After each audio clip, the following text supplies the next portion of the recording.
Bismillahirrahmanirrahim. Assalamualaikum warahmatullahi wabarakatuh.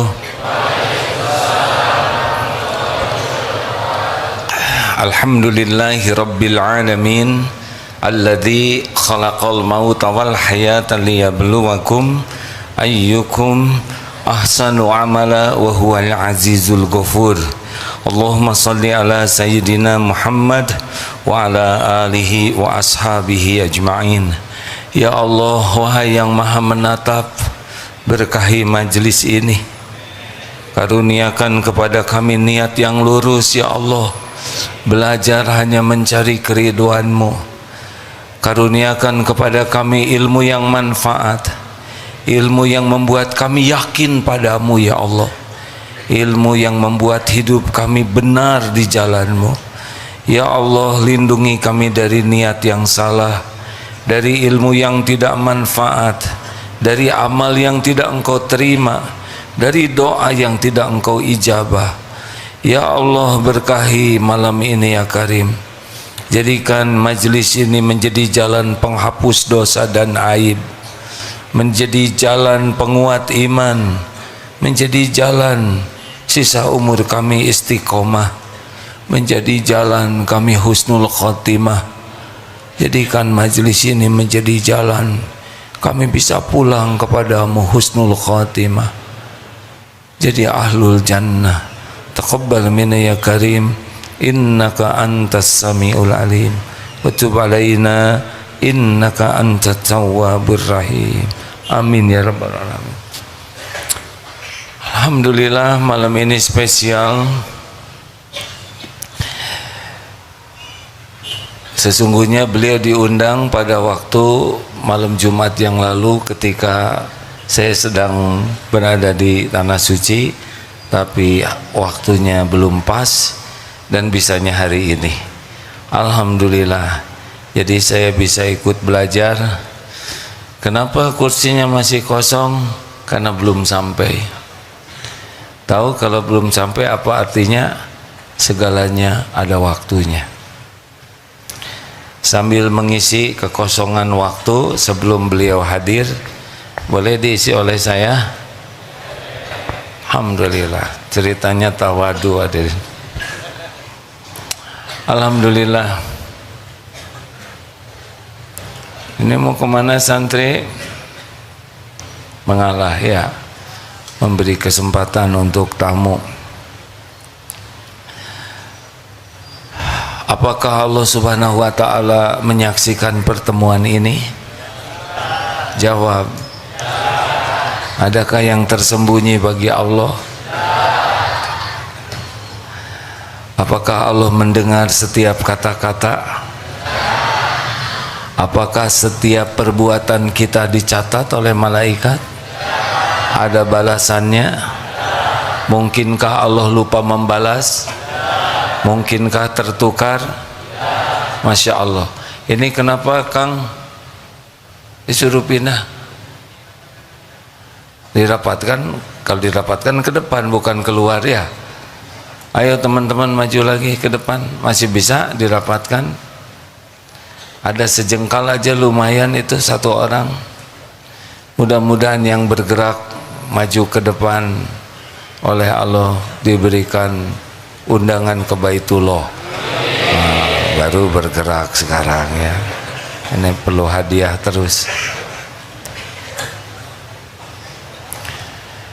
Ya silakan rekan-rekan sekalian.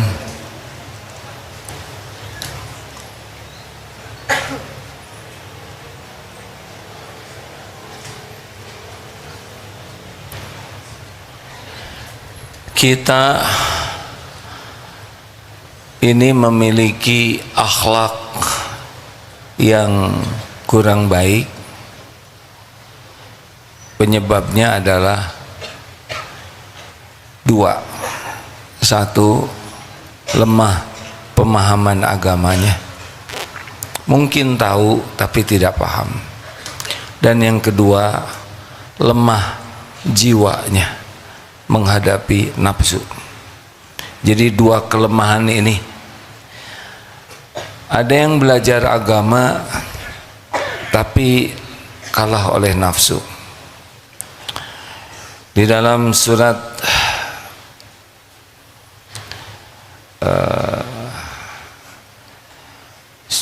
Yusuf ayat 53 kita berbicara tentang nafsu, ya. Karena inilah yang membuat rontok. Kalau lihat berita-berita tentang orang yang ditangkap, orang-orang yang bermasalah, dua ini kuncinya. Tidak paham kebenaran. Kalau paham beda, dia akan punya keimanan yang bagus. Dan yang kedua adalah lemah jiwanya oleh 7 hal. Ada 7 nafsu yang menggelincirkan. 1, nafsu syahwat, hasrat, syahwat, dan ini dominan sekali yang membuat mata berzina, pikiran berzina, nanti dibenarkan oleh kelakuannya. Yang kedua, nafsu amarah, ini yang sering kita lihat, bertengkar, berkelahi, saling menganiaya. Yang ketiga, nafsu hasad, dengki, SMS, susah melihat orang senang, senang melihat orang susah. Teman naik pangkat, kita naik tensi. Ada yang susah sekali. Lalu nafsu lainnya adalah nafsu yang diidap oleh iblis, takabur. Ini dari ujub, takabur, satu paket. Nafsu lainnya adalah hubbud dunya, mengagung-agungkan duniawi ini. Seakan-akan dunia ini membuatnya terhormat, bahagia, mulia, sukses. Padahal dunia ini sepenuhnya adalah ujian. Dunia ini wa mal haitad dunya illa mataul ghurur, kesenangan yang menipu. Lalu yang keenam, nafsu malas. Itu nafsu, hadirin. Lalai, namanya entar. Ngaji dulu nak, entar bu. Ke masjid, entar. Sebentar, sebentar. Itu juga bagian dari tipu daya nafsu. Dan yang ketujuh, nafsu tamak terhadap dunia ini.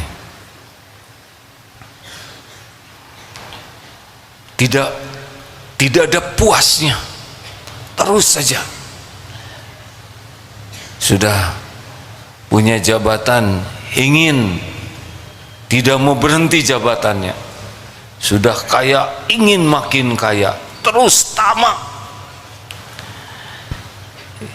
Sudah ada, silakan dibaca, Ustaz. Quran Surah Yusuf, surah ke-12 ayat 53. A'udzu billahi minasy syaithanir rajim. Wa ma ubarri'u nafsi innan nafsa la'ammaratun bisu'i illa ma rahima rabbi inna rabbi ghafurur rahim. Dan aku wa ma ubarri'un nafsi, tidak membebaskan diriku dari kesalahan. Innan nafsa la'ammaratun bisu, karena sesungguhnya nafsu itu selalu mengajak kepada keburukan,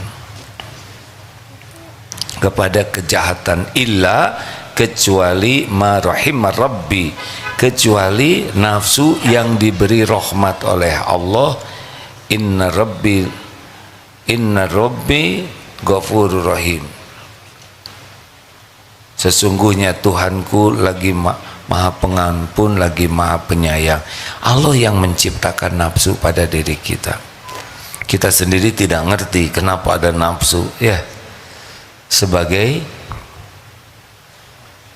Halo, sebagai apa? Ujian. Kalau tidak ada nafsu, tidak ada menariknya, tidak ada yang harus dikalahkan. Lalu surat lainnya adalah surat An-Nazi'at. Wa amma man khafa maqama rabbih wa nahan nafsa 'anil hawa fa innal jannata hiyal ma'wa. Wa amma man khafa maqama rabbih, dan adapun orang-orang yang takut kepada kebesaran Allah Tuhannya, wa nahan nafsa 'anil hawa, dan menahan diri dari keinginan nafsunya, fa innal jannata hiyal ma'wa, maka sesungguhnya surgalah tempat tinggalnya. Kita sekarang semangat belajar, semangat ibadah. Sudah selesai belum? Belum. Dalam belajar ini ada nafsu. Nafsunya yang pertama, nafsu malas belajar. Yang kedua, kalau sedang belajar, nafsunya apa? Tidak mau sungguh-sungguh. Ada saja yang dikerjakan sambil belajar tuh. Dipalingkan pikirannya, mikir yang lain, mengerjakan yang lain. Ini sedang belajar gini, ada nafsu yang membuat kita tidak fokus. Sekarang kita udah tahu apa nafsunya. Ujub, merasa lebih pintar dari yang lain. Ria, ingin pamer ilmunya. Sombong, merasa lebih pintar dan menganggap remeh orang lain. Dengki, lihat orang yang berilmu. Jadi dalam ilmu saja tidak semuanya bisa menyelamatkan, ada di sana yang menggelincirkan. Sedang ceramah begini, kira-kira nafsu ada tidak? Ada. Nafsu ingin kelihatan soleh, ingin kelihatan pintar, ingin kelihatan daya ingatnya kuat, ingin kelihatan menguasai, ingin kelihatan hafal. Berbagai nafsu ada yang tujuannya adalah pasti ingin cari kedudukan di hati makhluk. Semua nafsu itu goalnya adalah duniawi lah. Jadi tidak cukup nih mesantren, datang ke majelis taklim, di sini bisa main nafsu juga, termasuk yang ceramah. Jadi harus ada selain semangat belajar, juga semangat bermujahadah, menaklukkan nafsu kita. Apa coba yang kira-kira paling merusak nafsu ini? Di antaranya nafsu cari kedudukan di hati makhluk. Ini yang merusak. Kita ingin diakui, ingin dipuji orang, ingin dikagumi, ingin diperlakukan spesial, dan celakanya kalau kita menggunakan ibadah sebagai sarana cari kedudukan di sisi makhluk. Pernah mendengar hadis sahih tentang siapa yang pertama kali dimasukkan ke dalam neraka? Yang pertama adalah mujahid, orang yang meninggal di medan perang. Diperlihatkan oleh Allah nikmat kepadanya dan dia mengakuinya. Apa yang kau lakukan? Ya Allah, saya sudah berjihad fisabilillah sampai saya mati terbunuh di medan perang. Saya lakukan ini karena engkau. Coba, tidak kurang keberaniannya, tidak kurang perjuangannya, tidak kurang pengorbanannya, tidak kurang pengakuannya. Dia ngakunya lillahi ta'ala, tapi Allah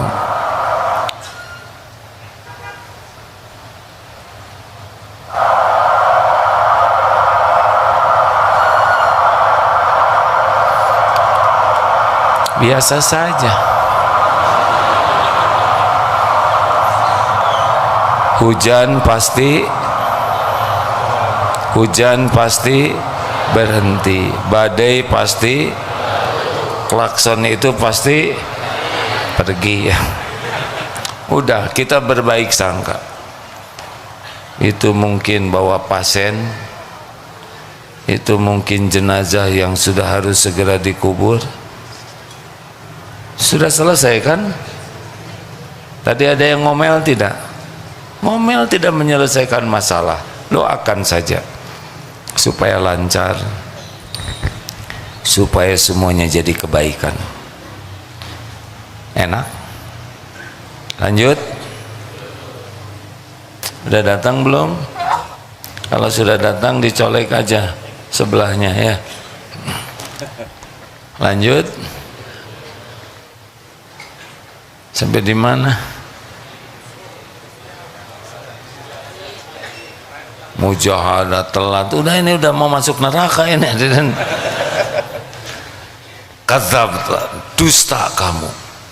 Kamu berjuang karena ingin dianggap pemberani.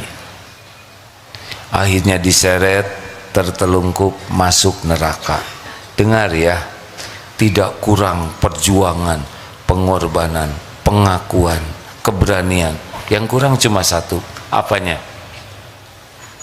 Hatinya sibuk dengan cari kedudukan di hati makhluk, ingin diakui, ingin dihargai, ingin dikagumi. Ini nafsu yang paling menggelincirkan karena kita jadi salah niat, sedangkan niat adalah alamat. Yang kedua dihisab siapa? Yang belajar dan membaca Quran. Ditampakkan nikmat, dia mengakui apa yang kau lakukan, saya sudah belajar, saya baca Quran. Kadzab, dusta kamu. Engkau belajar karena ingin dianggap alim, orang berilmu. Ada pergerakan ini. Wajahnya tidak ada yang melihat saya nih. Pasti ada sesuatu. Syekh Habib Fadl, Masya Allah, Alhamdulillah, Masya Allah Syekh, Masya Allah, diadu ya. Jazakallah khair. Terima kasih. Sehat Habib? Pada sini saya hanya ganjel aja ini. Alhamdulillah, terima kasih. Sehat Habib? Alhamdulillah, sehat afiah insyaallah. Antum kadzalik? Masya Allah, amin. Sama-sama sehat walafiat. Jadi dari mana? Dari Solo lanjut Bekasi. Dari Bekasi langsung ke sini. Masya Allah. Insyaallah. Semoga setiap perputaran roda jadi pengangkat derajat dan penggugur dosa. Amin. Semoga setiap letihnya benar-benar menghapuskan semua dosa dan aib. Amin. Amin. Masya Allah, sepanjang jalan didoakan oleh makhluk-makhluk Allah lainnya. Amin. Sudah segitu aja, sekarang bagian Habib aja. Terima kasih sudah jauh-jauh dari Solo mau ke sini. Kita sering ketemu di Mekah. Di Mekah ya. Kalau di Mekah sering jumpa. Senang sekali Habib bisa ke sini. Saya tiap malam Jumat biasa ceramah. Sekarang giliran Habib. Silakan. Al-Fatihah.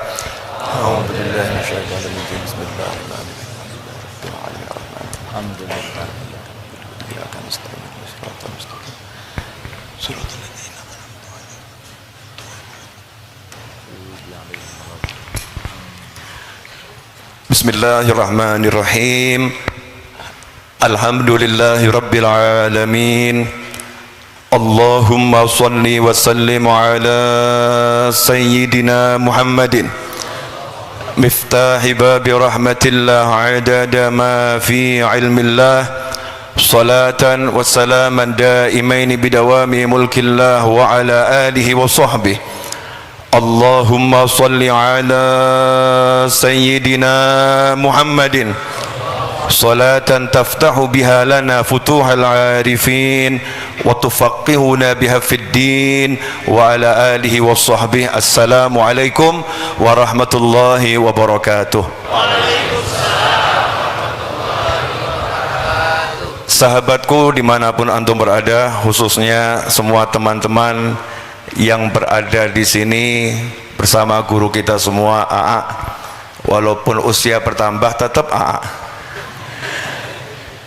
Ya, walaupun usia bertambah tetap AA, nggak pernah menua namanya walaupun bertambah usianya. Mudah-mudahan semakin tambah usia kita menjadi semakin muda, ya, semakin bersemangat. Karena ruh manusia itu semakin dia matang maka dia semakin besar. Semakin dia matang, semakin dia itu menguasai tubuh. Semakin dia matang maka jasad ini semakin tidak ada rasanya karena dibawa oleh ruh. Mudah-mudahan kita dapat ilmu yang barakah, manfaat. Karena khairun nas anfa'uhum linnas, sabda Nabi Muhammad SAW, manusia yang terbaik adalah yang paling banyak manfaatnya untuk orang lain. Nah, saya mau ngomong apa juga nggak ngerti. Sepanjang perjalanan tadi saya menyimak dan mendengarkan mereka yang tertawan oleh nafsu, intinya begitu ya, tertawan oleh nafsu. Kalau kita mau belajar seluk-beluk nafsu ini, kita baca kitab Ihya Ulumuddin dari juz awal sampai juz akhir, nanti kita baru akan paham. Tetapi kalau kita bacanya juz 1, juz 2, juz 3, juz 4 awal, maka kita akan menyerah menghadapi kehidupan. Tapi kalau dibaca juz akhir, nanti menjadi obat bagi lelah dari 1, 2, dan 3-nya itu, juz akhir. Tapi kalau yang dibaca hanya juz akhir, maka kita bisa tersesat. Ya, bisa tersesat karena juz akhir itu isinya hiburan-hiburan tentang rahmatnya Allah Subhanahu wa ta'ala. Maka jawaban dari kajian malam hari ini, ketika saya mendengar bahwasanya nafsu tadi kita sulit lepas dari nafsu, jawabannya ada di angkot yang ada di depan saya. Penasaran enggak ini? Jadi saya tuh belajar dari angkot, dari truk ya, dan lain sebagainya. Tadi di angkot ada tulisan, boleh lelah tapi jangan pernah menyerah. Nah, ini adanya angkot Bandung kelihatannya ya. Boleh lelah tapi jangan pernah menyerah. Lelah itu boleh, tapi kalau menyerah enggak boleh, karena manusia itu wajar. Manusia terdiri dari ada fisik, ya, fisiknya manusia ini di jasad kita. Manusia juga ada roh yang berada di dalam jasad. Kemudian ada yang ditempelkan oleh Allah Subhanahu wa ta'ala dalam ruh manusia, namanya nafsu, Kemudian ada satu bagian yang ada dalam diri manusia, yaitu namanya al-hawa, atau kalau bahasa kita sehari-hari ego. Ego, bagian dari diri manusia yang tidak mau dikalahkan, namanya ego. Kemudian ada lagi sesuatu dari luar manusia. Yang baik adalah malaikat, yang buruk adalah syaitan. Ada malaikat, ada setan. Kemudian ada juga di luar manusia yang namanya dunia. Sehingga manusia ini kalau dilihat-lihat, maka dia melawan dirinya namanya nafsu, melawan dirinya namanya hawa, melawan dari luar namanya setan, melawan dari luar namanya dunia. Maka kalau melihat semua itu, rasa-rasanya kita lemah. Justru kelemahan itulah senjata terbesar manusia untuk mengalahkan dirinya. Apa itu? Menyerahlah di hadapan Allah Subhanahu wa ta'ala. Kita disuruh minta tolong sama Allah Subhanahu wa ta'ala. Jangan andalkan ilmu, jangan andalkan teman, jangan andalkan kawan, jangan andalkan siapapun. Meskipun kita harus cari ilmu, kita harus cari teman, kita harus cari kawan, kita harus cari guru, kita harus cari banyak pertolongan di luar sana, tetapi enggak boleh kita andalkan, yang andalkan hanya Allah Subhanahu wa ta'ala. Kata kuncinya adalah la haula wala quwata illa billah. Ini yang bisa saya sampaikan, selebihnya wallahu alam.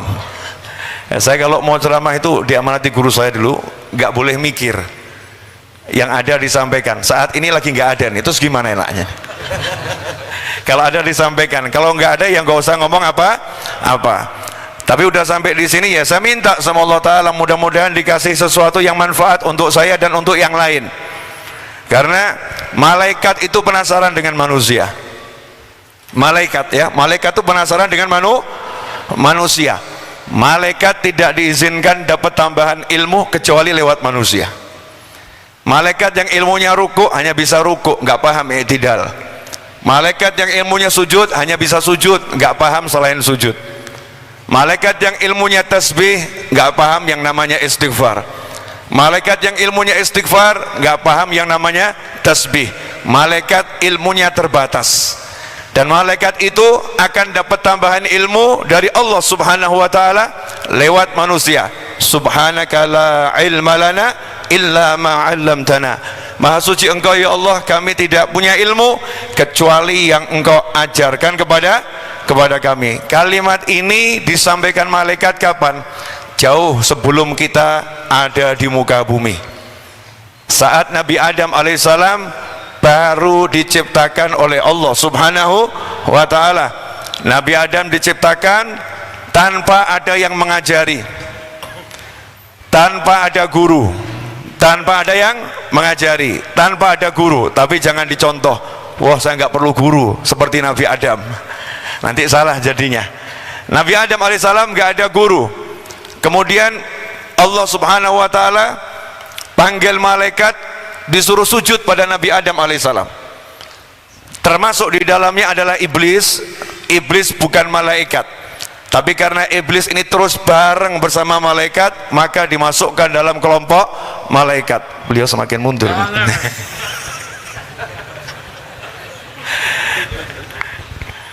Iya.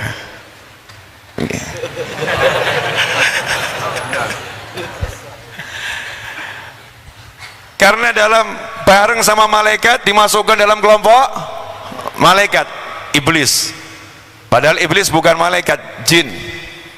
Dikatakan jin yang terkuat itu iblis, masuk dalam kelompok malaikat karena bareng sama malaikat. Maka ketika disuruh sujud, iblis gak mau sujud, kemudian dilaknat oleh Allah subhanahu wa ta'ala. Padahal tidak ada perintah sujud kepada iblis, betul ya? Perintah sujud kepada malaikat, tetapi mafhumnya ya iblis ya malaikat semua disuruh sujud pada Nabi Adam alaihissalam. Nah, saat itulah Allah Ta'ala ingin tunjukkan kenapa ini semua disuruh sujud kepada Nabi Adam. Jawabannya adalah karena Nabi Adam punya ilmu, punya ilmu yang tidak dimiliki oleh yang lain. Jadi majelis taklim ini sudah terselenggara dahulu kala itu di alam surgawi. Makanya Nabi mengatakan SAW, idza marartum biryadil jannah farta'u. Kalau kalian melewati taman surga, masuk, nikmati, mampir ke sana. Nah, ini contoh yang pernah terjadi dulu, majelis ilm. Di mana? Di taman surga. Ketika Nabi Adam alaihissalam dihadapkan malaikat, kemudian Allah Ta'ala tunjukkan benda-benda. Saat itu Allah perintahkan kepada malaikat, sebutkan itu apa. Maka malaikat mengatakan gak ngerti. Ya, malaikat mengatakan gak ngerti, gak tahu. Nabi Adam alaihissalam baru diciptakan, malaikat udah lama sebelum Nabi Adam alaihissalam, iblis udah lama sebelum Nabi Adam alaihissalam. Tapi malaikat, iblis gak ada yang tahu, semuanya gak ada yang tahu. Nabi Adam diperintahkan oleh Allah Ta'ala untuk ngajarin malaikat, sebutkan itu apa. Sehingga satu Nabi Adam menyebutkan ini, malaikatnya kagum dan mengatakan subhanaka la ilma lana illa ma 'allamtana innaka antal alimul hakim. Sesungguhnya engkau maha berilmu ya Allah dan maha bijaksana. Allah itu meletakkan ilmu kepada hamba-hamba yang Allah pilih. Ikhwani rahimakumullah, karena itulah malaikat iri sama kita semua. Karena Allah hanya akan menitipkan ilmu kepada malaikat lewat manusia. Saat inilah malaikat cari tempat-tempat yang ada orang kumpul untuk zikir, untuk cari ilmu. Karena malaikat berharap dari lisannya nanti dimunculkan ilmu sebagaimana Allah munculkan ilmu di lisan Nabi Adam alaihissalam. Karena itulah ikhwani rahimakumullah, itu yang saya nanti-nanti. Ya, saya berharap dari lisan saya, lisan AA, lisan kita semua, Allah kasih ilmu yang manfaat.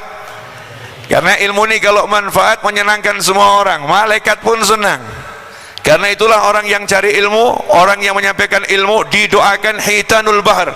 Semua yang hidup di perairan, baik di sungai, di akuarium, ya di selokan, di laut, semua yang hidup di situ mendoakan, memintakan ampun.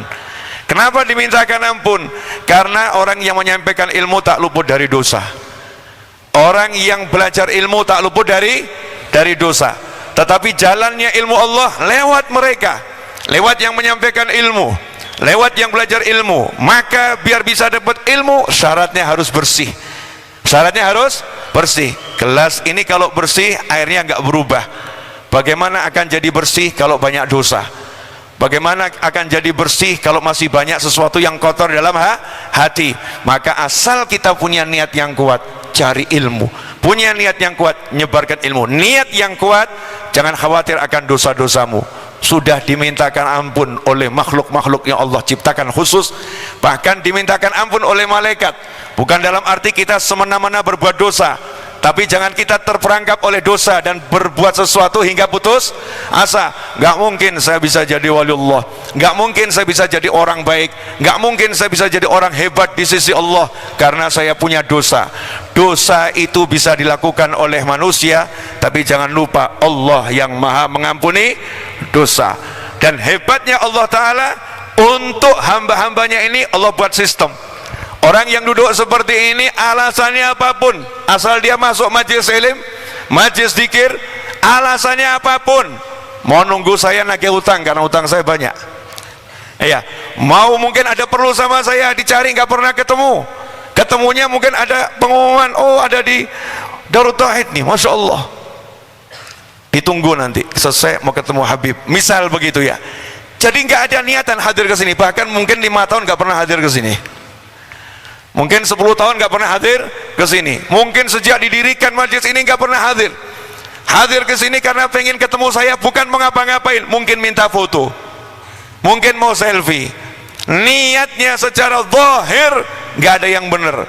Tapi karena mau duduk bersama orang-orang yang cari ilmu, Allah udah siapkan malaikat untuk mencatat, ishadu, saksikanlah kalian semua bahwasanya aku telah memberi yang mereka minta, yaitu surga, dan aku telah menjauhkan mereka dari mereka ingin dijauhkan, yaitu neraka, dan aku telah ampuni dosa mereka semua. Saat itu malaikat berkata, ya Allah, fihim fulan laisa minhum. Ya Allah, di tengah-tengah mereka fulan laisa minhum. Malaikat kalau disuruh jadi saksi, teliti, dicek satu persatu. Saya dicek, dicek, antum dicek satu persatu, dan malaikat datanya detil. Ini datang untuk apa, datang karena apa. Malaikat punya data semua itu, karena bersaksi di hadapan Allah Subhanahu wa Ta'ala. Nggak mungkin saksinya dusta, bahaya. Malaikat teliti dan mengatakan, fihim fulan laisa minhum. Di tengah-tengah mereka ada fulan, bukan bagian dari mereka, bukan ahli ilm, bukan orang yang alim, bukan orang yang niat cari ilmu, bukan orang yang niatnya itu mau cari ampunan, bukan niat orang yang mau silaturahim, bukan orang yang suka majelis, bukan. Urusannya semua duniawi, semua duniawi. Tapi karena duduk bersama ahli ilm, Allah katakan, humul qaumu la yashqa bihim jalisuhum. Humul qaumu la yashqa bihim jalisuhum. Yang satu itu dan yang semacam itu masukkan dalam kelompok mereka, dapat surga, terhindar dari neraka, dapat ampunan ya Allah Ta'ala. Allah yang bilang. Ya kenapa? Humul kaum, bukan karena orang itu hebat, jelas dia nggak hebat, niatnya aja nggak cari ilmu, niatnya aja bukan akhirat, niatnya dunia.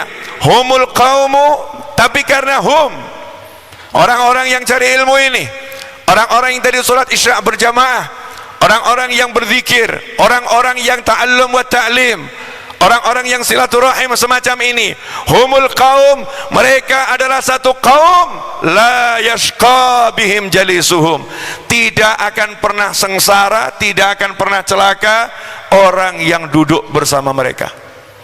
Humul qaum la yashqa bihim. Kenapa tidak celaka?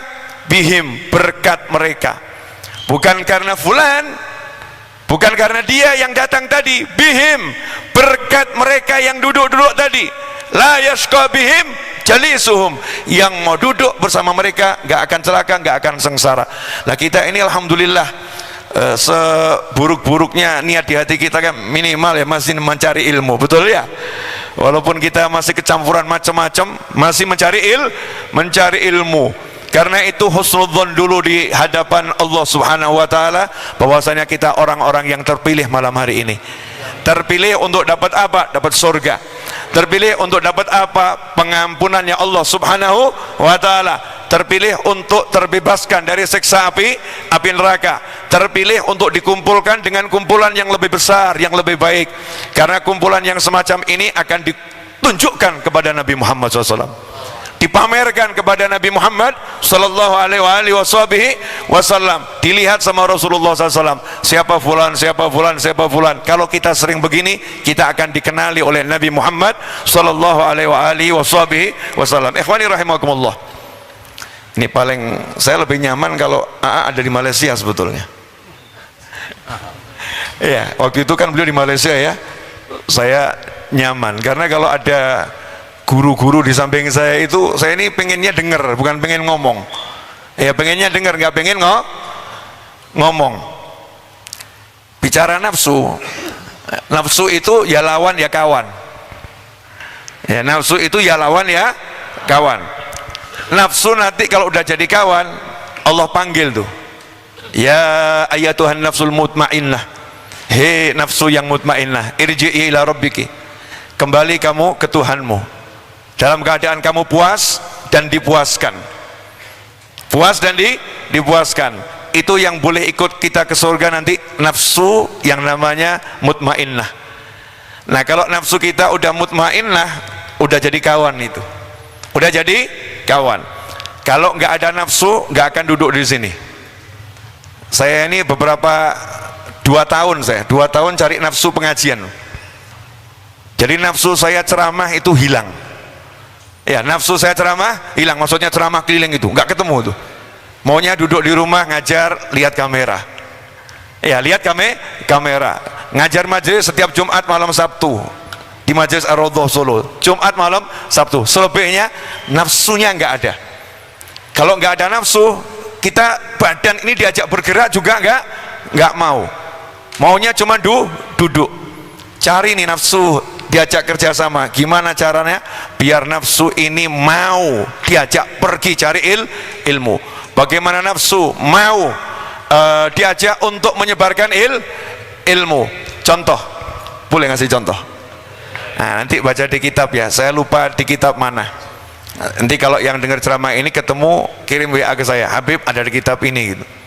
Ini saya baca waktu dulu saya belajar bersama guru saya almarhum Al-Habib Muhammad Anis Al-Habsyi Solo, atau dipanggil Habib Anis. Itu di satu kitab disebutkan ada seorang ulama yang dulu nggak pernah tahajud. Nah, mungkin heran ya, ulama kok nggak tahajud? Karena orang itu kan berproses. Ya orang itu berproses. Mungkin dia ahli puasa, tapi nggak ahli sholat malam. Mungkin dia ahli sholat malam, tapi dia nggak ahli puasa. Mungkin dia nggak ahli sholat malam, nggak ahli puasa, tapi ahli sodakoh. Mungkin dia ahli majelis, kalau datang majelis ringan gitu, tapi kalau suruh puasa Senin Kemis atau 3 hari dalam sebulan menyerah dia, nggak ahlinya. Nah, ini ada satu ulama yang kalau malam belum pernah tahajud. Suatu malam, karena ini ulama, orang soleh, orang baik, melakukan perjalanan di tengah laut, naik kapal. Nah, di malam hari tidur, nggak tahajud. Malam hari tidur. Dalam tidurnya mimpi. Nah, mimpi lihat ada sebuah kamar. Kemudian dia berjalan masuk kamar tadi. Pintu kamar dia buka, di situ ada ranjang yang sangat indah. Ranjang yang sangat indah. Di ranjang itu lagi ada yang tiduran. Wanita yang cantiknya luar biasa, tolong jangan dibayangkan. Ya, bayangkan istrinya masing-masing. Wanita yang cantiknya luar biasa. Dia pun mendatangi, mau nyentuh wanita tadi di alam mimpi ya. Mau disentuh. Maka wanita itu berkata, jangan sentuh saya. saya belum halal buat kamu. Itu rasanya gimana kira-kira? Mimpi wanita cantik, ya, nafsunya bergelora, pengen nyentuh, wanitanya nolak, jangan sentuh saya belum halal buat kamu. Maka nanya tadi ulama yang mimpi tadi, ya, bagaimana cara saya menghalalkanmu biar kamu halal buat saya? Maka dijawab, sebetulnya saya ini disiapkan untuk kamu. Saya salah satu bidadari surga, saya disiapkan untuk kamu, tapi ada mahar yang harus dibayar untuk memiliki saya. Katakan apa maharnya? Maharnya sholat tahajud. Maharnya sholat tahajud. Bangun dia dari tidur, langsung tahajud sampai akhir hayat, nggak pernah ninggalin. Paham maksudnya nggak? Jadi yang menggerakkan tahajud adalah nafsunya. Imam Ghazali rahimahullah, ya, Imam Ghazali Muhammad bin Muhammad Al-Ghazali. Imam Ghazali saat itu diasuh oleh temannya ayahnya. Ayah Imam Ghazali ini adalah seorang ahli ilmu yang tawadhu, merendahkan diri. Hobinya adalah keliling mencari ulama, kemudian belajar di situ, kemudian pindah lagi ke ulama yang lain, belajar di situ, dan duduknya suka di paling belakang. Setiap selesai pengajian ulama, beliau angkat tangan. Ayah Imam Ghazali angkat tangan, ya Allah, beri aku anak keturunan seperti ulama itu. Hasilnya dikasih anak namanya Muhammad. Imam Ghazali punya kakak namanya Ahmad, kakaknya Imam Ghazali. Dua-duanya ulama besar. Imam Ghazali terkenal, kalau kakaknya Mastur tidak terkenal. Kedua anak ini dititipkan ke teman ayahnya karena ayahnya meninggal, anak-anak masih kecil. Yang dibuat biayai uang warisan sedikit karena ayah Imam Ghazali orang miskin. Ya, orang miskin.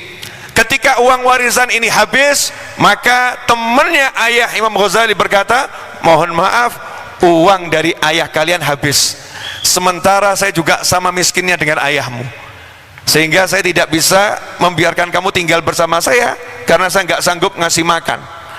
Kamu akan saya titipkan di satu pondok pesantren. Di pondok itu asal mau belajar, maka kalian diberi makan dan tempat tinggal.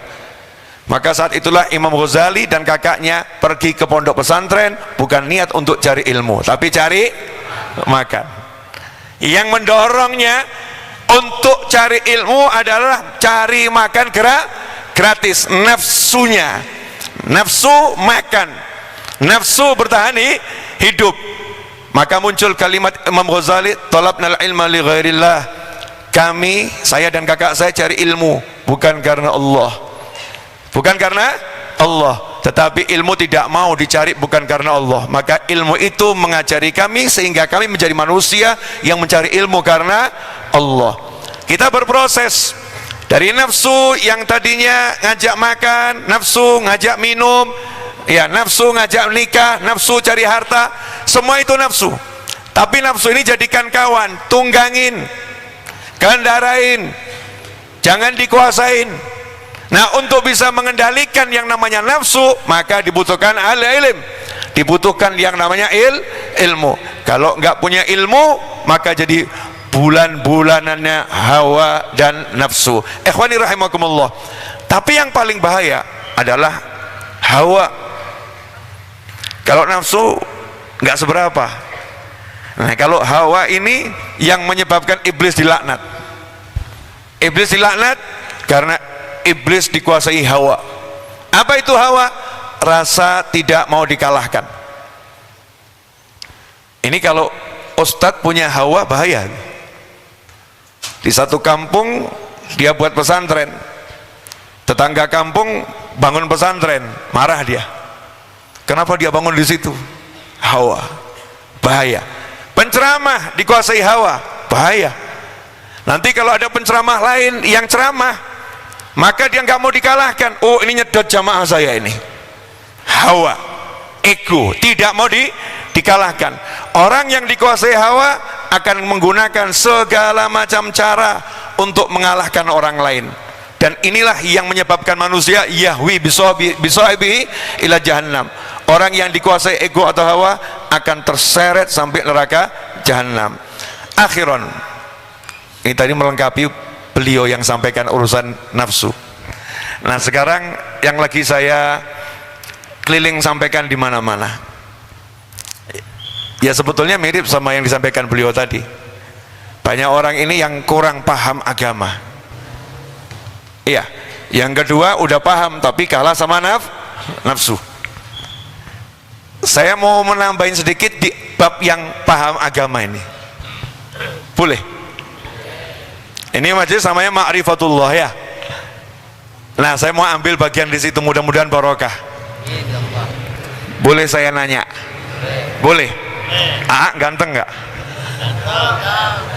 Yang di belakang dilarang jawab. Cukup yang di depan. Ganteng nggak?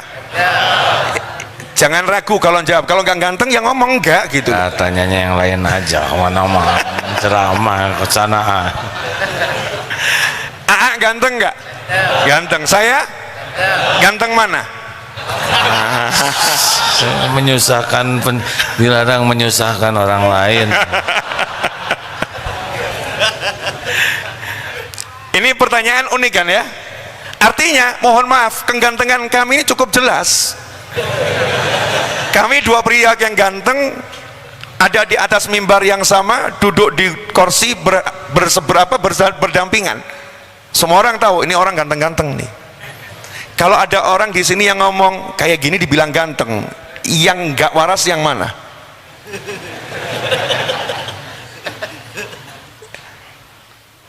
Jujur saja, kalau ada orang bilang kayak gini kok dibilang ganteng, kayak gini dibilang ganteng, kira-kira yang gila yang mana? Yang ngomong ganteng atau yang ngomong gak ganteng?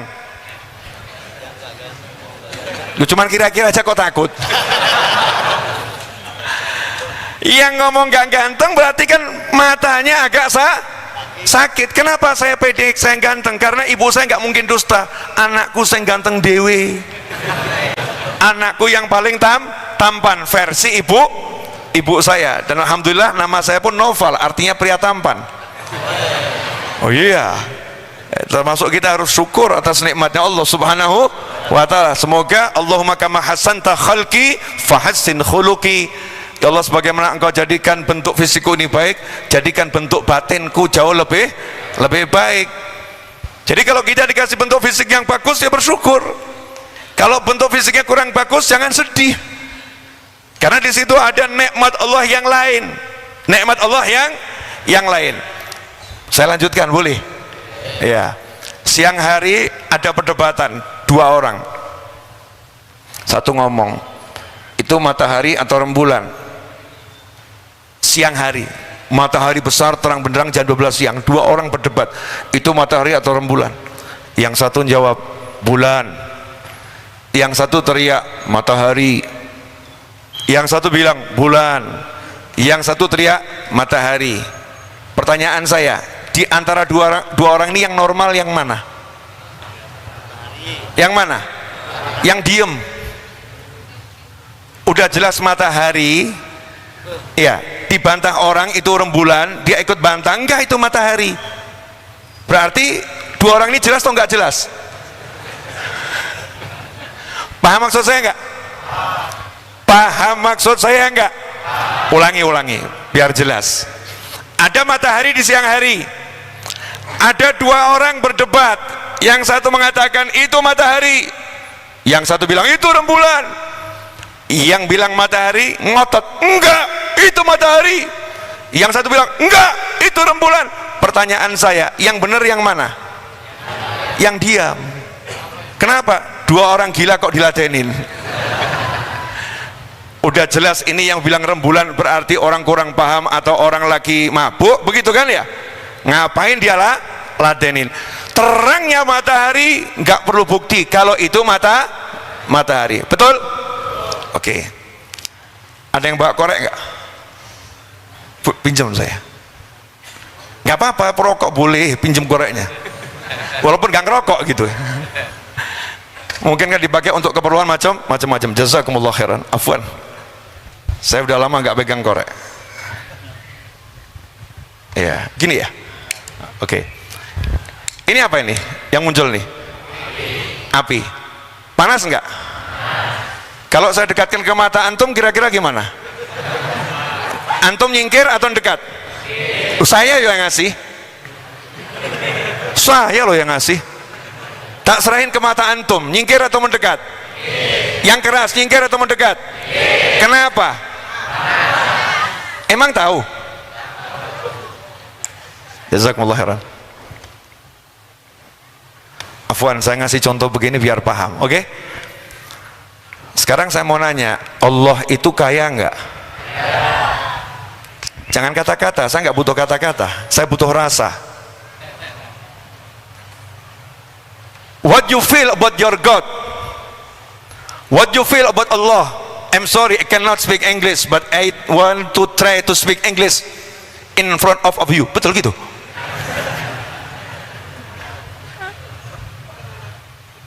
Because I have Allah. You have to be a Muslim. You have to approach. Bener. Kalau ngomong bilang ngomong gitu, salah bilang salah. You have Allah.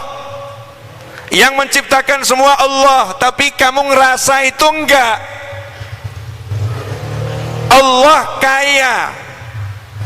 Itu rasa atau sekedar informasi? Buat antum. Tadi korek itu ya, namanya apa? Api. Api itu panas, itu namanya informasi, itu namanya ilmu. Itu namanya ilmu. Tapi antum dulu mungkin pernah lihat orang bakar kertas, kertasnya terbakar. Oh, tambahan, ternyata api selain panas, api bisa membakar. Kertas terbakar, tangan saya kebakar atau enggak ya? Antum pernah lihat orang tangannya kena api melepuh, terbakar? Maka dengan ilmu tanpa praktek antum bisa yakin api itu panas dan membakar. Jangan dekat-dekat sama api. Kalau didekatin api segera menyingkir. Betul? Itu pakai apa itu? Pakai ilmu. Ilmu yang akhirnya menjadi rasa, walaupun belum merasa. Walaupun belum merasa. Begitu kena api, panas. Ini ilmu udah naik. Dari ilmu yakin menjadi ainul yakin, menjadi hakul yakin. Betul-betul api ini membakar saya, panas. Maka kita bukan sekedar lagi meyakini, merasakan, kita mulai bagi informasi kepada orang yang kita sayang. Hati-hati, jangan sampai kena api. Nih saya panas. Betul?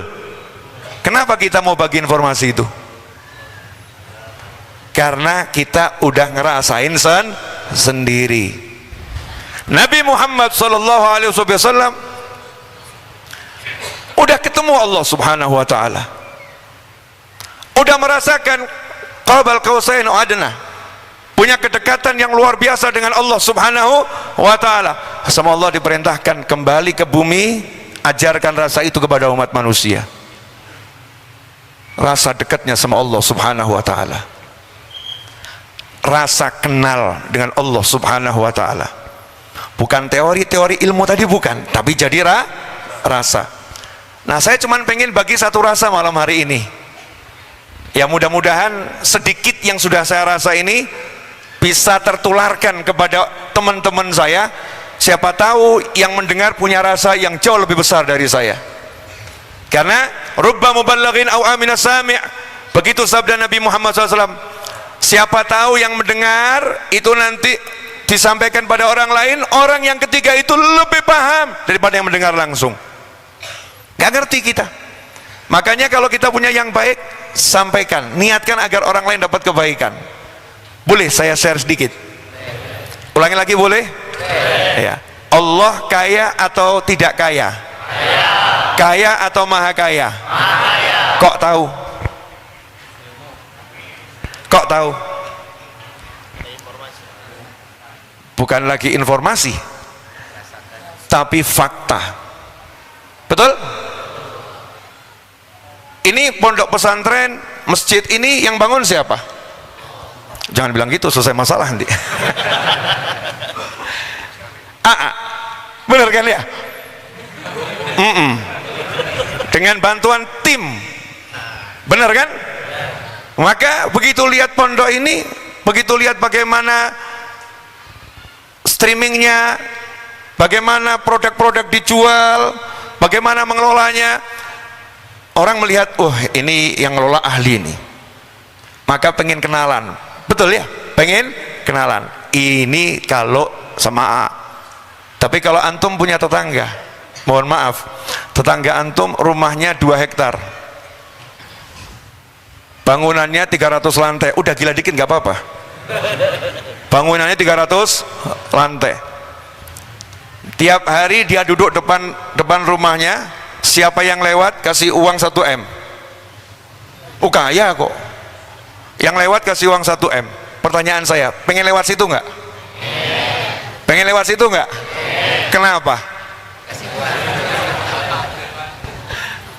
Karena pengen dapat uang 1 M. Kenapa mau lewat situ? Ada informasi, betul? Ada fakta, rumahnya besar, 300 lantai, tiap pagi orangnya di situ, benar kan ya? Kemudian ada faktanya orang yang lewat 1 M, yang lewat 1 M, terus begitu. Maka antum yakin untuk lewat sana, benar? Pertanyaan saya, lah kekayaannya Allah Subhanahu wa Ta'ala ini sudah antum merasakan belum? Lah gaya, sudah.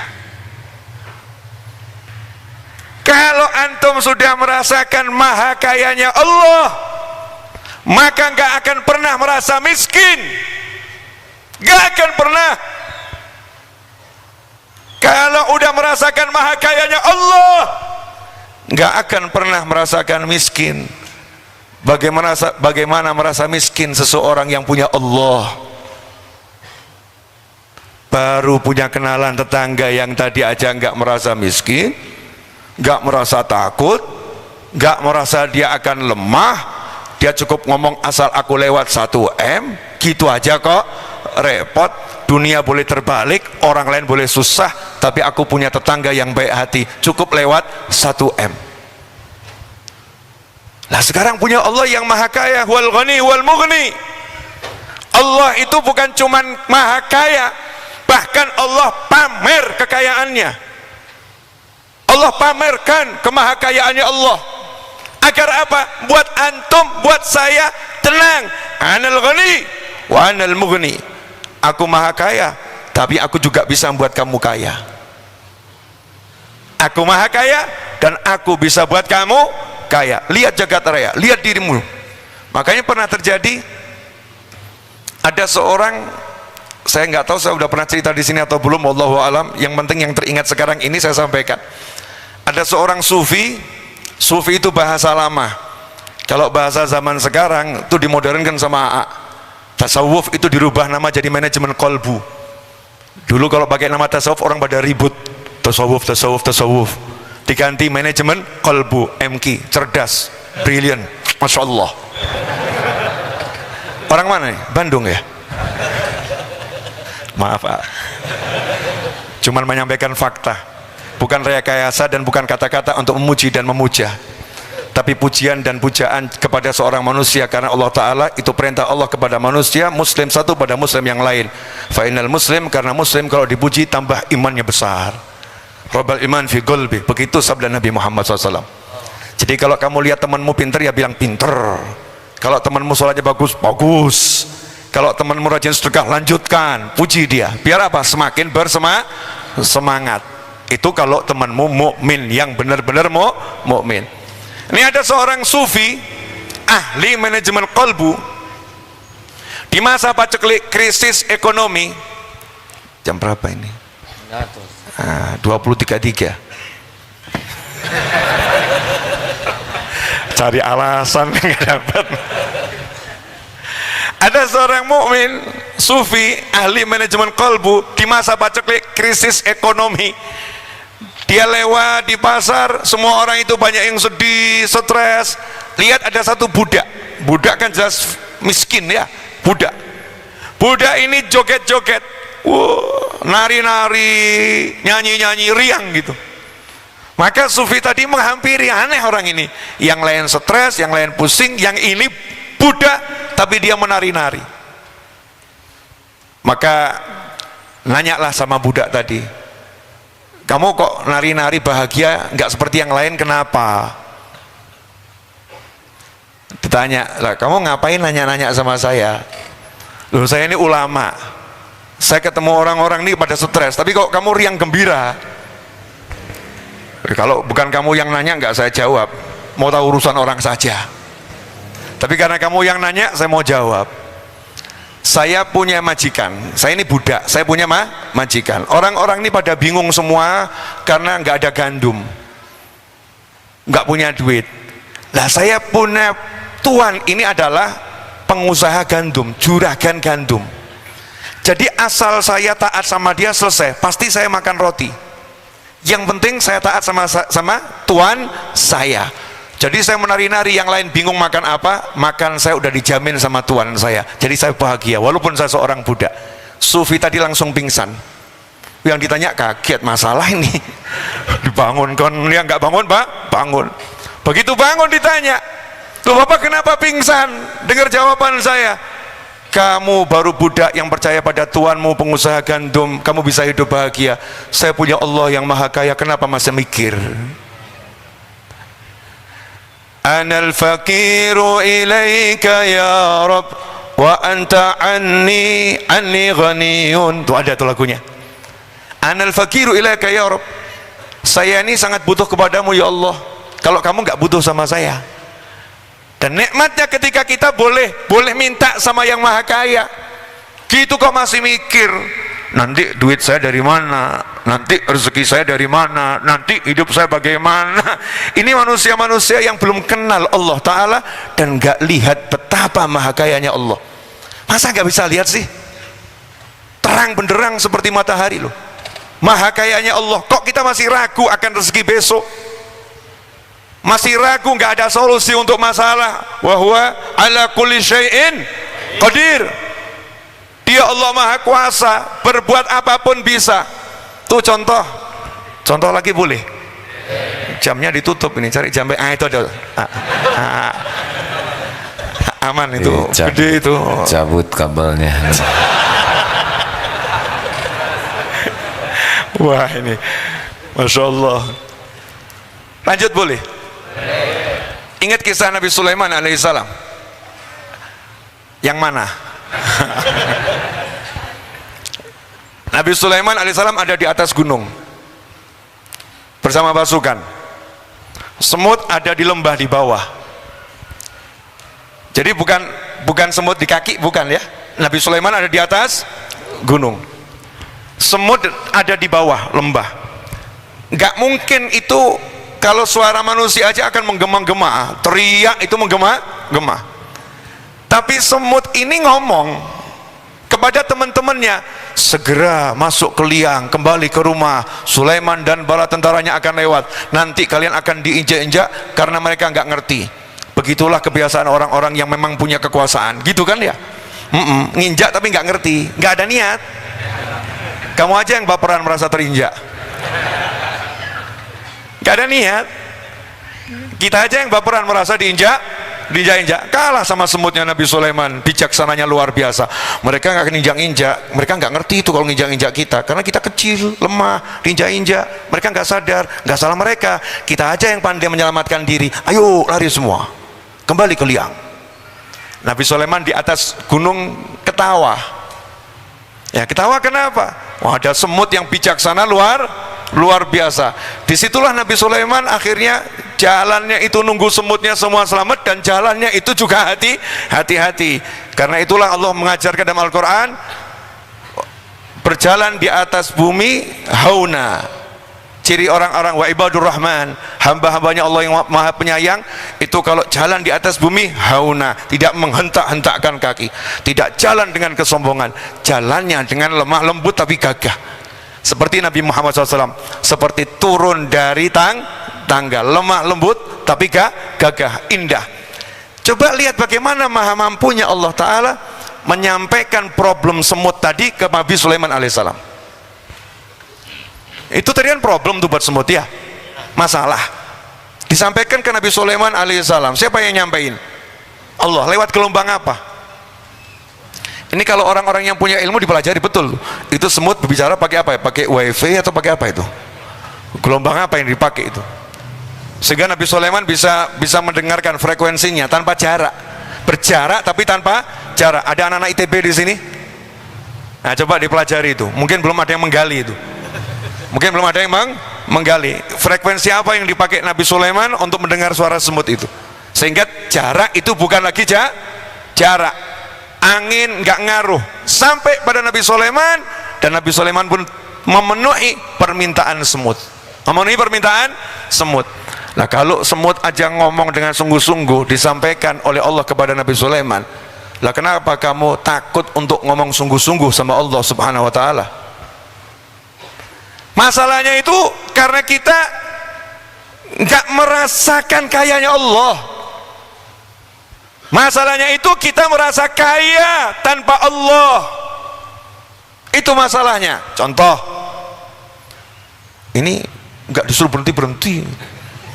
Beliau, saya ini berharap segera dihentikan karena bahan sudah habis, saudara-saudara. Nggak bisa ngomong sebetulnya ini. Yang disampaikan tadi udah bisa dipahami belum? Nanya, siapa yang belum nikah laki-laki nih? Yang belum nikah, angkat tangan coba. Ayo jujur. Oke, dah turunkan. Coba cek, kenapa belum nikah? Gak usah dijawab. Cek. Itu nanti ya, diantara alasannya belum dapat izin orang tua. Oke? Sudah dapat perintah orang tua, belum cukup harta. Iya. Udah dapat perintah orang tua, harta sudah cukup, calon belum ada. Ini gila ini. Asli gila ini. Perempuan di Indonesia banyak begitu, bilang calon belum ada. Ini tanda-tanda orang tidak ngomong, nggak apa-apa gitu loh. Jadi kalau orangnya hadir biar sadar. Wanita banyak kok dia bilang belum ada calon. Oke, boleh ngomong seperti itu.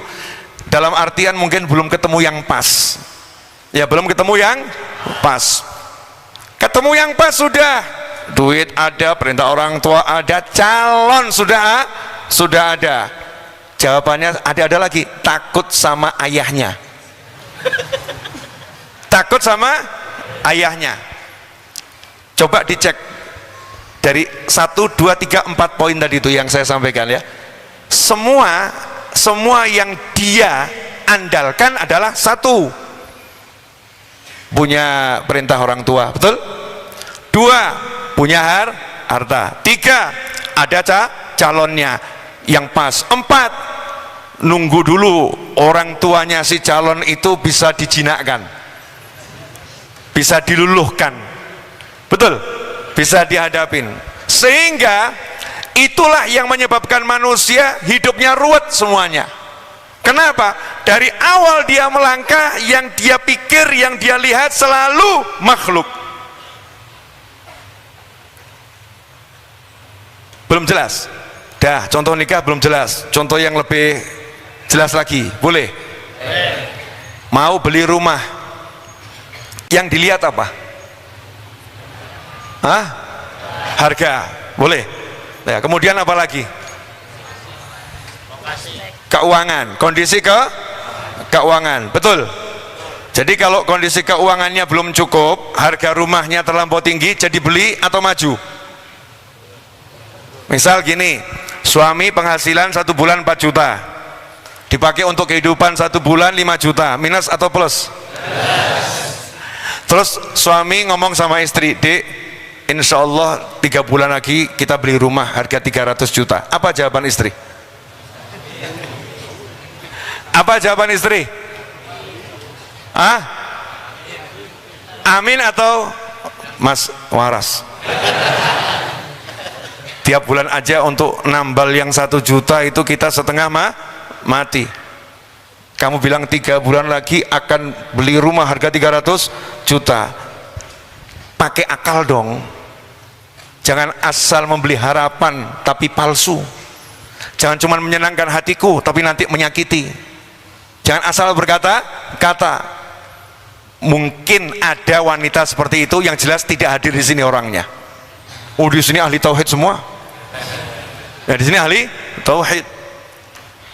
Kenapa ini terjadi? Kenapa ini terjadi? Coba kita lihat konsep dalam Al-Quran. Boleh? Seorang wanita, mohon maaf ya, ini harus dihayati benar. Kalau enggak nanti enggak paham. Cerita ini cuma lewat saja. Saya entah sudah berapa kali merenungkan kisah ini, dan itu membuat hati saya alhamdulillah semakin gede, semakin gede, semakin gede, semakin gede. Nabi Ibrahim alaihissalam bersama istrinya Siti Hajar dan Nabi Ismail putranya. Siti Hajar dan Nabi Ismail putranya yang kurang lebih usia 2 tahun diajak suaminya pergi, dan gak nanya loh mau kemana, udah punya perencanaan belum, kira-kira nanti hotelnya apa, terus nanti di sana restonya enak enggak ya, di sana kira-kira restorannya cakep-cakep enggak ya, asik-asik enggak ya, oh di sana nanti mallnya apa, enggak nanya. Suami ngajak, istrinya sami'na wa ta'na. Istri model begini banyak atau langka? Yang laki jangan jawab, yang perempuan banyak atau langka? Ngaku orangnya langka. Yang semacam ini langka. Sami'na wa ta'na, karena yakin imamnya, tahu suaminya hamba Allah yang soleh, Nabi Allah, nggak banyak nanya, berangkat. Kadang sekarang suami udah ustadz, suami udah ahli ilm, kadang-kadang istri masih nanya. Kadang-kadang istri masih nanya. Itu oknum istri, saudara-saudara. Yaitu oknum istri.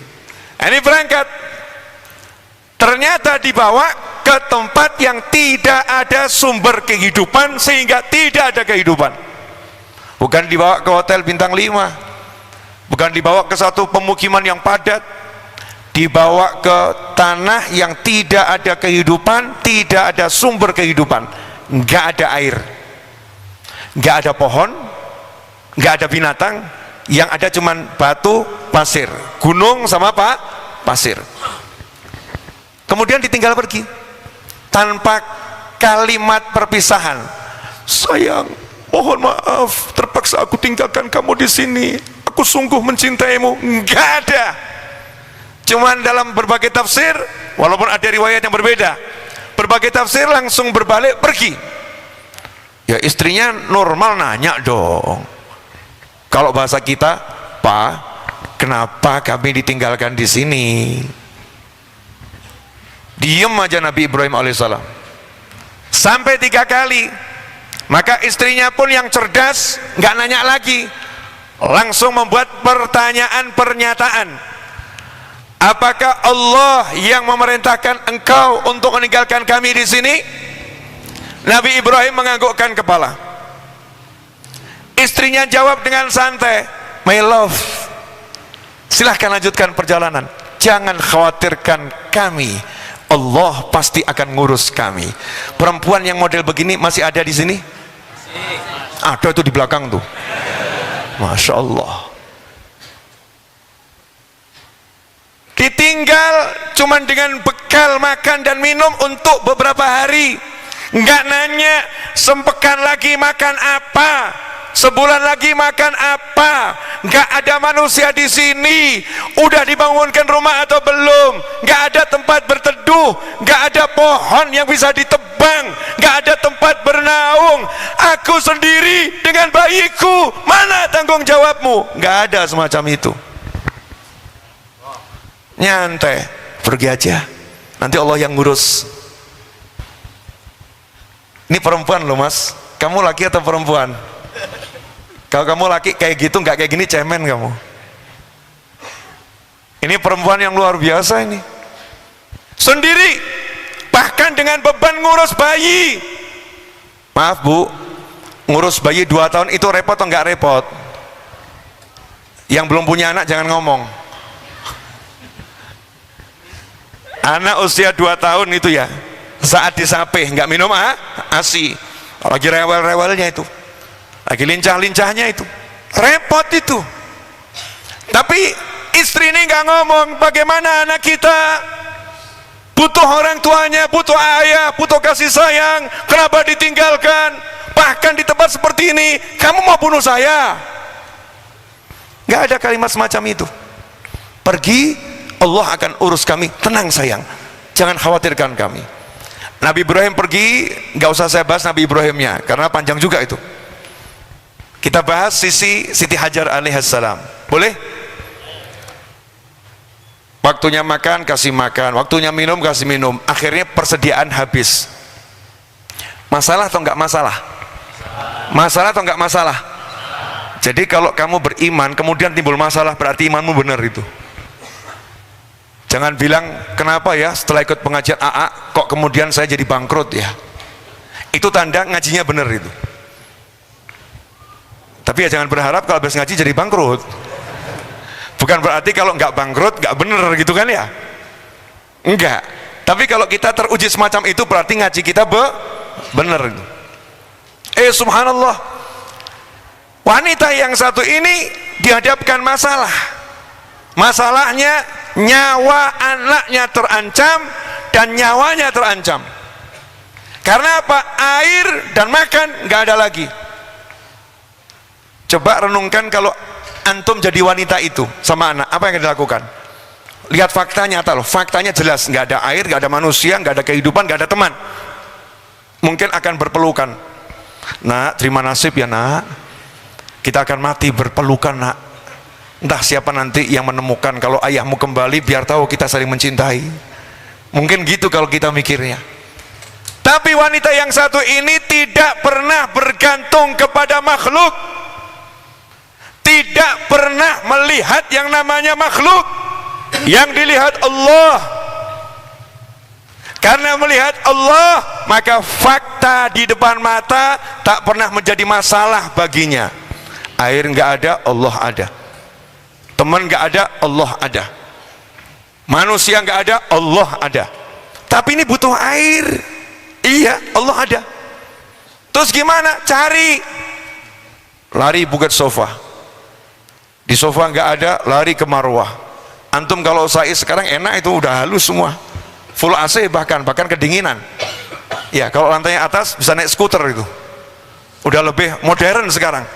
Bayangkan dulu itu batu yang terjal, yang kasar, lari sofa marwah, sofa marwah. Seandainya air itu tidak dimunculkan, Siti Hajar nggak akan pernah berhenti berlari sofa marwah, sofa marwah, sofa marwah. Kenapa? Karena tidak pernah bergantung pada fakta yang semu, bergantung pada fakta yang maha fakta yang nyata, Allah subhanahu wa ta'ala. Kalau Allah belum beri, aku akan terus minta dan mencari. Coba kalau kita sofa nggak ada, marwah nggak ada, lanjut atau berhenti? Berhenti.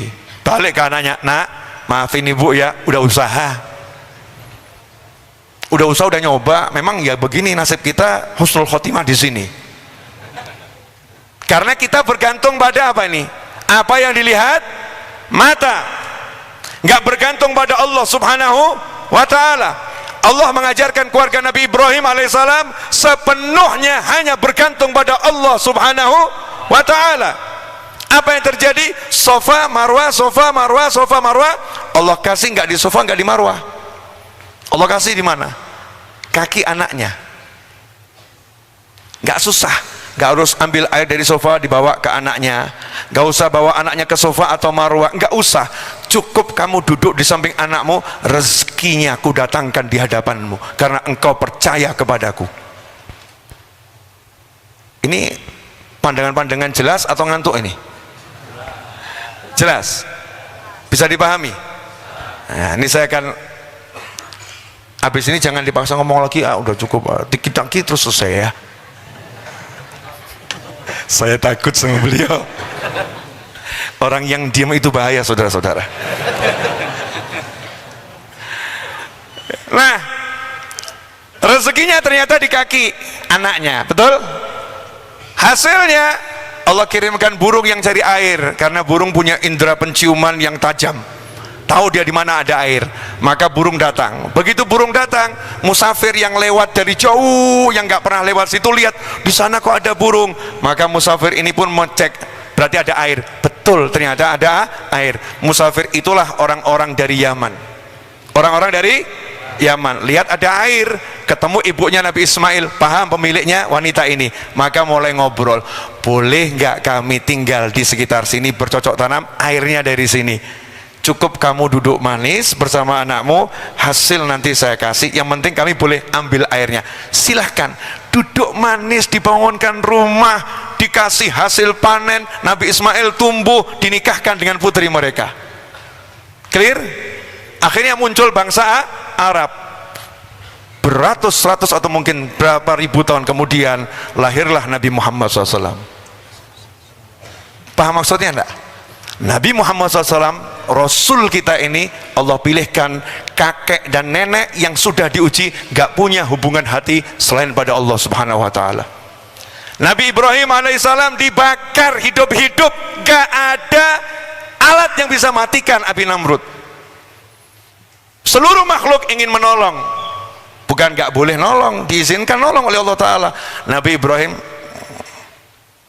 cukup Allah bagiku. Terakhir malaikat Jibril udah gak betah, kalau gitu minta tolong sama Allah. Jangan ditiru ya, ini next level nih. Ilmuhu bihali kafani an suali. Allah ngerti aku kok, jadi gak perlu aku minta. Hatinya itu udah mutmainnah super. Dilempar, api gak padam. Malaikat Jibril pun penasaran, gimana ini apinya gak padam, masuk ke dalam api. Allah ngomong sama apinya, ya narukuni bardan wa salaman ala Ibrahim. Hei api, jadi dingin ya, yang menyelamatkan khusus buat Ibrahim. Api itu gak padam, entah 7 hari, entah 14 hari, khilaf ulama menafsirkan lamanya api itu membakar. Setelah itu keluar Nabi Ibrahim, setelah api padam keluar. Dan hebatnya Nabi Ibrahim di situ nggak pamer, apinya nggak panas sih, nggak ada, nggak pamer kesaktian, nih aku nggak kebakar nih, asik, enggak, tenang aja, duduk zikir sama Allah Ta'ala. Nikmat yang luar biasa, tak pernah melupakan akan Tuhannya, Allahnya. Nah coba sekarang ambil sudut ilmu yang lain. Kalau antum jadi apinya, kira-kira hari itu masalah atau nggak masalah?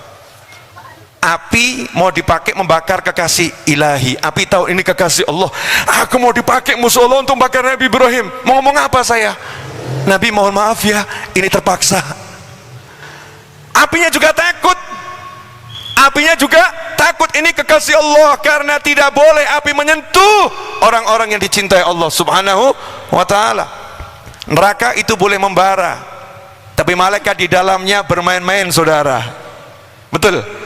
Api neraka itu boleh membara, tapi ketika Nabi Muhammad SAW sampai di sana, maka api pun mendapatkan keteduhan yang luar biasa, sehingga saat itu malaikat pun diizinkan tersenyum pada Nabi Muhammad SAW, dan penghuni neraka pun bahagia. Semenjak masuk neraka belum pernah melihat malaikat tersenyum, karena nggak ada izin dari Allah Subhanahu wa Ta'ala. Tapi ada Nabi Muhammad SAW, maka neraka pun berubah, ada senyum di dalamnya, karena ada Nabi Muhammad Sallallahu Alaihi Wasallam. Lanjut, Nabi Ibrahim, Nabi Ismail alaihissalam, ujiannya sama, diambil nyawanya di tangan ayahnya sendiri. Arafil manami anni azbahuka fanzur madza tara. Nah, yang kucintai, aku mimpi nyembelih kamu, gimana pendapatmu? Coba kalau sekarang ada bapak-bapak ngomong ke putrinya, nak aku mimpi engkau kunikahkan dengan pria itu, gimana pendapatmu? Nikah sendiri sana pak, kan bapak yang ngimpi bukan saya, dia bukan pria idaman saya, jangan atur-atur saya. Ini oknum perempuan zaman sekarang. Ada ndak yang model begini? Nggak usah jawab, nggak ngerti kok ya. Nah ternyata Nabi Ismail mengatakan if'al ma tu'mar, laksanakan yang diperintahkan. Nggak ngomong laksanakan perintah Allah, nggak pernah ngomong begitu. Laksanakan yang diperintahkan. Umur 10 sampai 12 tahun, laksanakan yang diperintahkan. Kenapa? Ini urusan takdir yang nggak enak, urusan disembelih, jangan ngomong Allah yang merintahkan. Enggak, kita giliran kebakaran dapat musibah dari Allah, Giliran yang gak enak-enak Allah yang disebut, gak enak-enak Allah yang disebut, yang enak lupa sama Allah. Nabi Ismail alaihissalam tahu yang perintah Allah, tapi nggak pernah ngomong sama ayahnya laksanakan perintah Allah. If'al ma tu'mar, laksanakan yang diperintahkan tanpa menyebut yang memerintahkan. Kenapa? Urusan yang tidak enak. Adabnya dari kecil. Nyantai mau disembelih, miliknya Allah, Allah yang akan tolong. Kalau memang harus, ya biarlah nyantai, hanya untuk Allah hatinya. Hasilnya diberi cucu namanya Muhammad sallallahu alaihi wasallam. Nah ini kadang kita sebagai muslim gak paham gitu. Dari kakeknya Nabi SAW itu dipilihkan dari kakek nenek yang luar biasa. Kotanya dipilihkan kota lahir, dibentuk dari awal dari manusia yang luar biasa. Air yang untuk menghidupi manusia itu air yang luar biasa. Terpilih itu Nabi kita Muhammad SAW. Ikhwani rahimakumullah, akhiran 20:59 perjanjian itu 21 selesai. Janji sama siapa? Ini namanya dihukum saudara-saudara. Ya perjanjian yang saya buat sendiri. Dengan apa namanya jadwal kajian malam hari ini, jam sekian sampai jam sekian, jam sekian sampai jam sekian, biasanya seperti itu. Tarkul adah adawah, melanggar kebiasaan bisa menimbulkan permusuhan. Mungkin malam ini udah ada yang kencan sama apa namanya istrinya, kencan sama suaminya. Mungkin jam 9:04 mau makan di mana, jangan sampai terganggu karena saya. Ya.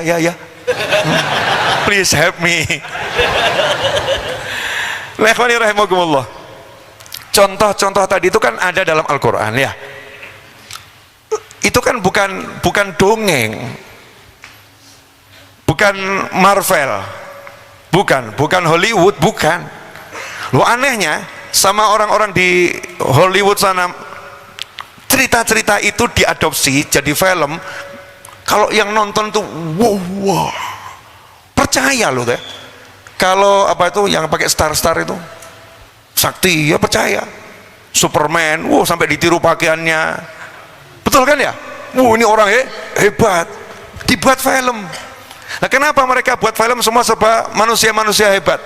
Penyelamat bumi lah, ya sampai kelelawar jadi penyelamat. Namanya apa itu? Batman, karena kekurangan manusia. Ya kelelawar pun jadi penyelamat. Habis itu laba-laba namanya apa? Spiderman, karena kekurangan manusia. Karena mereka nggak punya waliullah, nggak punya orang-orang yang karomah, nggak punya orang-orang yang punya keramat. Lah kita di Indonesia super turah orang keramat, manusia keramat asli loh ya, bukan yang pura-pura punya keramat. Di Indonesia ini banyak tuh cerita dari guru-guru kita, orang-orang yang luar biasa. Tinggal kita copy paste cara hidupnya, selesai. Makanya dulu kalau ada orang punya masalah tuh nggak pernah jadi masalah, nggak pernah, nyantai. Gimana Pak? Aman, udah keempat Pak Yai, terus suruh baca sholawat ini, udah tinggal amalin aja. Oh bagus, diamalkan, nyantai. Orang sekarang gimana?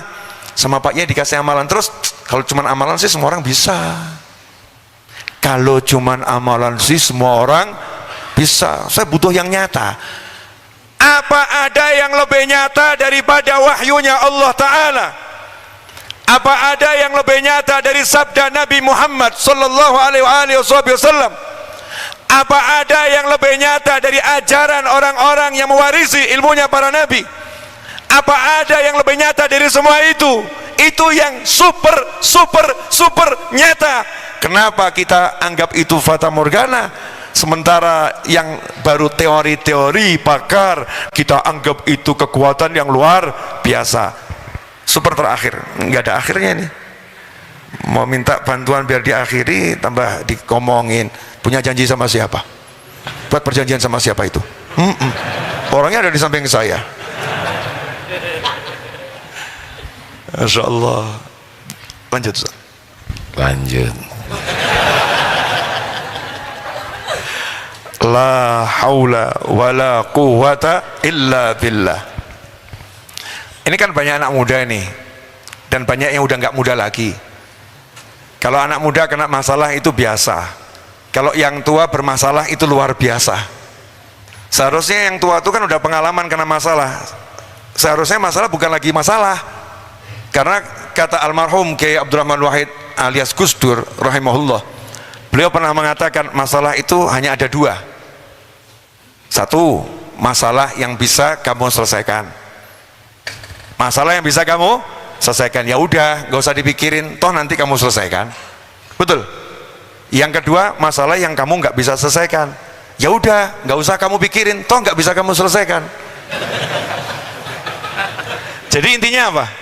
Nggak ada masalah. Nggak usah dipikir, gitu aja kok repot. Pengalaman masing-masing punya masalah selesai, punya masalah selesai, betul kan? Jadi kalau masalah datang bilang apa? Selesai. Kok selesai? Yang kemarin selesai, kamu pasti juga selesai. Jadi masalah itu pasti selesai. Nah, cuman cara menyelesaikannya bagaimana? Saya mempelajari solusi Nabi Muhammad SAW. Bagaimana Nabi Muhammad SAW itu memecahkan permasalahan di tengah kehidupan para sahabat. Sampai hari ini saya belajar, saya belum ketemu, bukan berarti nggak ada ya, wallahu alam. Saya belum ketemu, misal ada orang punya masalah terlilit hutang. Jangan bilang Nabi nggak pakar ekonomi ya. Nabi Muhammad SAW dari kecil yatim piatu, masih kecil itu udah kerja menggembala kambing, betul. Usia 10-12 tahun udah ekspor impor tuh. Bahkan menikah dengan Sayyidah Khadijah karena dipercaya untuk apa? Ekspor dan impor. Ahli berdagang, ahli ekonomi. Jangan dibilang nggak paham pertanian dan perkebunan. Sana pergi ke Bani Sa'ad sana itu. Taif masih naik lagi. Itu perkampungan Bani Sa'ad, orangnya bercocok tanam itu. Orangnya bercocok tanam luar biasa. Nabi kita dari kecil SAW udah paham ekonomi, paham perdagangan, paham perkebunan, pertanian, ngerti semua. Bahkan yang namanya menggembala kambing ahli. Menggembala kambing ahli. Nabi Muhammad SAW. Jadi ngerti semua. Tapi ada orang punya masalah urusan ekonomi, saya belum dapat Nabi memecahkan masalah itu dengan ilmu ekonomi. Oh, seharusnya ya setelah saya lihat ini kamu cara menjualnya kurang benar, perbaikin dong strategi marketingnya. Ini barang ini menguntungkan, harusnya ini omsetnya ditambah, ini merugikan, udah jangan dipesan lagi. Kalau cara kerjamu begini terus ya pasti kamu nggak akan untung, nanti kamu nggak bisa bayar utang. Saya belum ketemu satu pun seperti itu. Itu menarik. Kenapa? Karena judulnya solusi, itu jangan jadi masalah. Solusi itu harus cepat, solusi itu harus mudah. Namanya solusi kok membuat susah, aneh kan? Solusi harus membuatmu mudah. Ini contoh satu aja ya, nanti pelajari Riyadhus Shalihin dan kitab-kitab hadis yang lain. Sangat banyak, apalagi Hayatus Sahabah, kehidupan para sahabat. Al-Adhkar karya Imam Nawawi, pengarang kitab Riyadhus Shalihin, Al-Adhkar, banyak sekali di situ. Datang seorang sahabat menghadap Nabi Muhammad SAW, masalahnya sangat genting. Nabi SAW mengutus pasukan kecil, ya pasukan khusus kecil, nggak banyak orangnya, Sariyah itu. Kembali pasukan ini ada satu yang tertawan oleh musuh. Nah, yang tertawan ini orang tuanya mengkhawatirkan gimana nasib anak saya. Bukan protes ya, khawatir masih hidup atau sudah meninggal dunia. Gimana nasib anak saya? Maka sang istri berkata pada suami, coba datang pada Nabi Muhammad SAW, minta petunjuk. Datang ke Rasulullah SAW. Apa jawaban Nabi? Apakah Nabi mengatakan jangan khawatir, saya akan kirimkan pasukan lebih besar untuk bebaskan anakmu? Apa seperti itu? Apa Rasul mengatakan udah tenang saja, kalau gugur syuhada kok, surga tempatnya? Apa ngomong seperti itu? Yang pertama mungkin menimbulkan korban lebih banyak. Yang kedua nggak ada empati kepada orang yang kena musibah, dan itu tidak mungkin dilakukan Nabi Muhammad SAW. Beliau manusia yang paling bijaksana. Maka Nabi kasih solusi, ittaqillah wasbir, bertakwalah kepada Allah, dan sabarlah. Namanya orang lagi kena musibah tuh ya suruh sabar dulu, jangan di iem kata orang ya, jangan di apa PHP, pemberi harapan palsu. Oh tenang, kamu nanti tenang, tenang. Jangan, singkat aja. Dan ini musibah, sabar, takwa. Solusinya di sini. Kamu dan istrimu bacalah haula wala quwata illa billah. Saya mau nanya, logis nggak anak ditawan solusinya la haula wala quwata illa billah? Logis nggak itu? Tidak. Yang jawab beliau. Habis pada diam yang saya mewakili. Kata orang sembarangan mungkin tidak logis. Bagi ahlul yakin justru itu kuncinya. Masya Allah. Jadi umumnya orang yang sembarangan tadi akan ngomong apa? Nggak masuk akal ini. Urusannya anak ditawan, masa suruh baca la haula wala quwata illa billah? Logisnya orang ditawan, bentuk pasukan, kirimkan, atur strategi pembebasan. Betul? Tapi yang diajarkan Nabi menurut orang-orang yang semacam itu nggak masuk akal. Baca la haula wala quwata illa billah.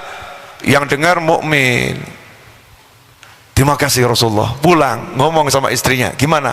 Sama Nabi suruh sabar SAW, suruh baca la haula wala quwata illa billah. Istrinya juga mukminah. Ini sebaik-baik petunjuk dari Nabi Muhammad SAW. Yuk kita amalkan.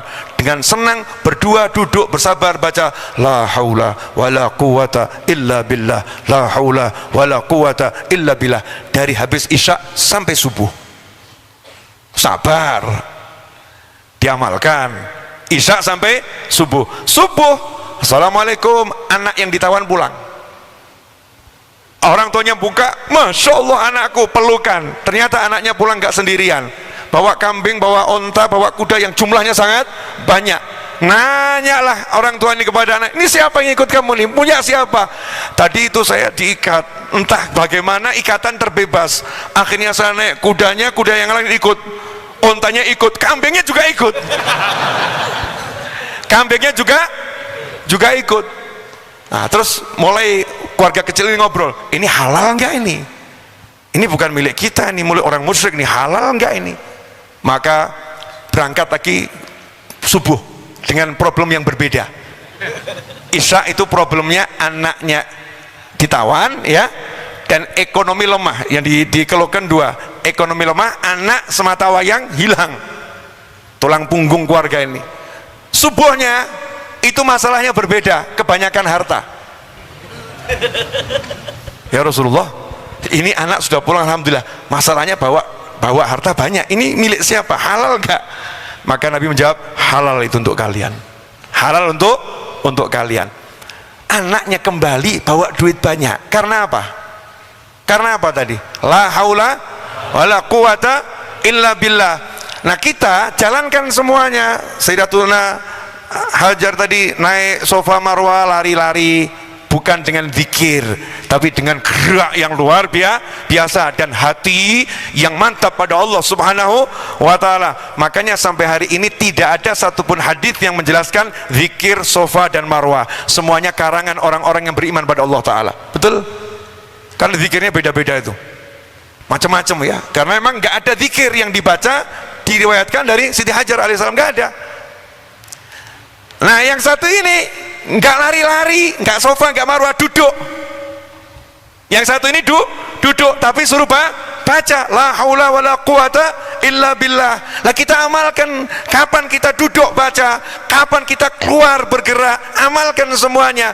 Nanti kita akan hidupnya enak karena sudah pasti disolusikan oleh Allah Subhanahu wa taala. Maka turunlah wahyu Allah, wa may yattaqillaha yaj'al lahu makhrajan wa yarzuqhu min haitsu la yahtasib.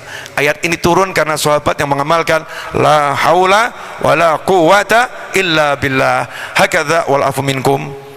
Mohon maaf, hati saya udah nggak bisa ngomong lagi, nafsu ngomongnya udah habis, jadi pengen dengerin, dengerin. Nah, mudah-mudahan yang udah disampaikan tadi berkah manfaat. Satu lagi boleh? Loh aneh ini sudah kok satu lagi. Boleh satu lagi? Ya, ini kan bulan Maulid ya, bulan Maulid. Saya mengajak diri saya dan antum semua, amalkan yang sederhana saja. Pagi sholawat 10 kali, sore sholawat 10 kali. Itu ada jaminan dari Nabi Muhammad SAW. Siapa sholawat 10 di pagi hari, 10 di sore hari, dijamin dapat syafaatnya Nabi Muhammad SAW. Kemudian di hadits yang lain Allah juga jamin, siap kamu ingat aku di awal pagi, ingat di ujung hari, maka aku akan jamin keperluanmu yang kamu inginkan dari pagi sampai sore, itu aku jamin. Sehingga sekali sholawat 10 di pagi hari dan 10 di sore hari, kita mendapatkan dua itu, syafaat Nabi dan jaminannya Allah Subhanahu wa ta'ala. Ya, kemudian yang berikutnya adalah, ini banyak anak muda dan yang sudah tua pun berlaku ini, hormati orang tua masing-masing, karena nggak ada barokah kalau nggak hormat sama orang tua. Jangan sampai kita utamakan orang lain dan kita lupakan orang tua kita sendiri. Kapan terakhir cium kening orang tua? Coba diingat-ingat. Kening ayah, kening ibu, cium tuh tiap hari. Nabi Muhammad SAW cium keningnya Sayyidah Fatimah Zahra alaihissalam.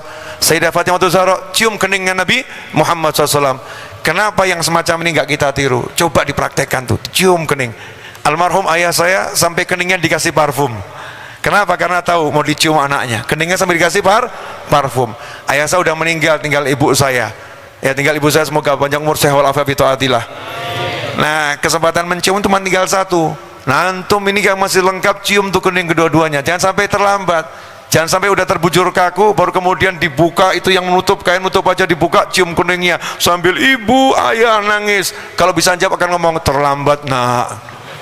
Kalau bisa jawab begitu. Ridallah fi ridal walidain, sukhtallah fi sukhtil walidain. Man asbaha murdian li wa muskhitan li walidayhi fa ana anhu radin wa man fa ana anhu sakhit wa man asbaha muskhitan li wa murdian li walidayhi fa ana anhu radin. Barang siapa berbagi hari membuat aku senang, kata Allah Ta'ala, tapi dia buat susah orang tuanya, maka aku marah sama dia, aku gak ridho sama dia. Siapa berbagi hari membuat aku marah, marah, tapi pagi itu tiba-tiba dia senangkan orang tuanya, maka aku maafkan semua kesalahannya, aku ridho sama dia. Nah, kalau pagi kita cium kening orang tua, itu keridhoan yang luar biasa. Nah, ini amalan yang mudah. Kita kalau suruh yang berat-berat kan masih susah ya, nafsu masih susah diajak kerja sama. Bangun malam tahajud berat, puasa berat, masa cium kening orang tua juga berat? Ini kan hal yang ringan. Kalau dilakukan insya Allah akan bawa barokah yang besar untuk diri kita dan anak keturunan kita selama-lamanya. Jazakumullah khairan. Terima kasih banyak kepada dan semua yang ada di sini yang sudah memfasilitasi, memberi kesempatan saya untuk duduk dan thalabul ilm di sini. Terima kasih banyak. Lemah teles Gusti Allah engkang balas, lemah garing Gusti Allah engkang paring. Hanya Allah yang bisa membalas. Jazakumullah khairan wal afu minkum. Wassallallahu ala sayyidina Muhammadin wa alihi wasallam. Walhamdulillahi rabbil alamin. Wassalamualaikum warahmatullahi wabarakatuh.